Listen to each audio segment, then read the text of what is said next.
Yep. If they had a Mr. America, or in this case, Mr. Canada, that horse right there looks the part. He is a stretch limousine when it comes to the size of a horse. He is a big boy now. We want to show you the shot for as long as we can because sometimes he can get really hot pre-race. And yesterday here at Woodbine, we had a couple of horses who really struggle with the heat. It's easily the warmest it's been here in Toronto all year long. So you want to make sure these horses are okay. And so far, he makes a good pre-race appearance. At this point, is he good enough to beat a horse like Eternal Rule? Well, that's a good question because it's a good battle that we have going on here. It seems like his undoing last season was maybe when they tried to head towards the Queen's Plate. Yeah. They thought he'd be able to stretch out, and he's got a pedigree that says he should be able to go a little bit further than 3/4 of a mile, but he'd easily won the Queenston. From there, he went to the plate trial, and I remember that day. He was the favorite. He was up on the front end, and then he really folded his tent. Came back in the Achievement about a month later, but that was it for his season. He was put away after that, and really not surprising. When Reed Baker has horses whose form has gone south, he just shuts them down, and you don't see them for a while until he figures they're ready. I wanted to ask you, sorry, Jason, I wanted to ask you guys have both ridden horses in the morning time. When you get a horse of this size, are horses that are this big, are they more difficult to ride than, say, smaller horses are? It all depends on the horse, and it all depends as far as soundness, how a horse hits the ground. You can have a real big horse, but they float. You can have a small horse, but they hit the ground like a ton of bricks. And the way I saw him going to the pull, he's a big gentle giant. I mean, he's going to take a hold. He had a figure 8 and whatnot on, but you know, a lot of times a big horse is like a Cadillac, right? I think Jeff hit the head on the nail. It's like this horse looked like a stretch Cadillac. Yeah, they're so comfortable to ride, especially if they're just kind. And this horse will look for revenge, perhaps, on Eternal Rule, because in his last start, Bears was the choice over Eternal Rule, but was unable to beat him that day, and we'll see what happens on this day. Right now, the second co-choice, we'll say, at 4-1 with the 3.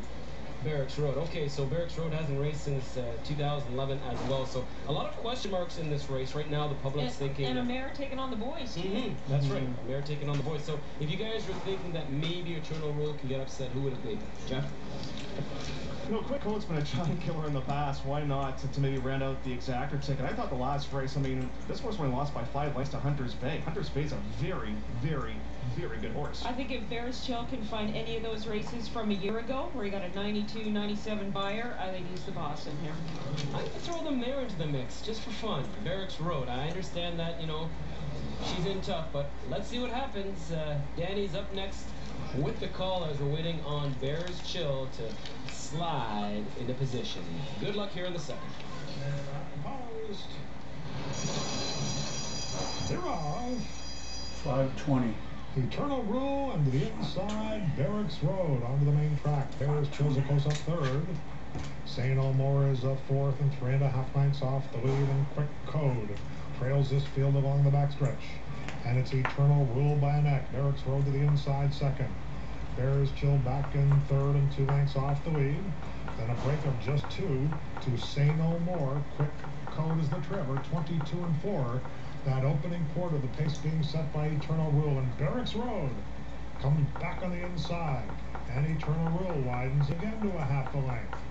Now 3/4, Barracks Road glued to the rail in second. Bears Chill watching them go at it from third. Eternal Rule under a tight rein through a 1/2 mile and 45 and 1. Eternal Rule into the stretch, leading it by 2 now. On the outside, Bears Chill is set down by Emma Jane. Well, Eternal Rule dove to the rail. Now Clark has him straightened out again, and he's looking for the wire. Eternal Rule. Bears Chill on the outside. Eternal Rule held on. Eventful though that win was, Eternal Rule got it done. A place photo between Quick Code and Bears Chill.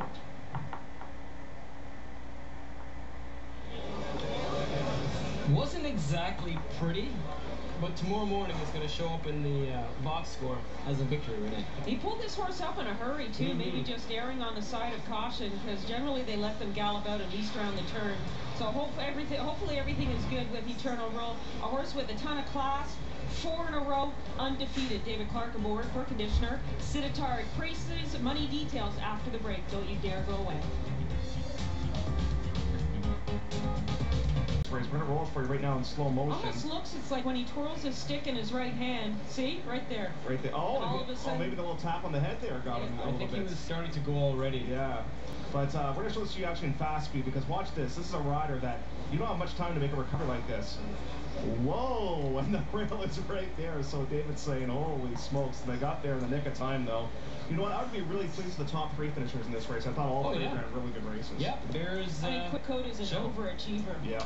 Yeah. He is solid an once overachiever, again. man. He tries so hard. Came from last, but and you said during the break they have to be thrilled with Bear's Chill comeback race. It's been almost a year since he saw action and he relaxed perfectly. This is a horse that was speed crazy, it seemed, for his first couple of races. You know, once he got going, he was like, okay, we gotta go. And a big horse like that, sometimes it's hard to slow him down. But kudos to Eternal Rule. Yeah, maybe it's the first time that the horse has actually seen the whip. Maybe could have been. What is that? Yeah. Never had to use that. And you're going to see this a lot as well, Jason, this week. Yeah. And a lot of horses being hosed down, getting a nice drink as well, because it is so warm out there. It's actually warmer on the poly track than anywhere else, because that poly track absorbs so much heat. So this horse is going to nice deserved little hose down right now, and we'll go back to the barn and get a couple of treats, some electrolytes, and we'll be all set for business, hopefully. Little Gatorade? Little Gatorade. G2 or the G3? Take which one you prefer. Here's a look at the prices. So once again, following suit with Belmont. First race they had a long shot. First race here, long shot. And then we go with a couple of favorites. Eternal Rule, 340, 240, 210. Bear's Chill was getting there. Didn't get there in time. $4, 240. Quick Code now, 9 for 12 in the money. So that horse is consistent once again. Barracks Road. The mare not disgracing herself against the boys, finishing fourth. There he is. Still yet to taste defeat in his young career. Eternal Rule doing exactly that in the second here from Woodbine. Up next, a race 3 preview from Belmont. This year's journey to the Cup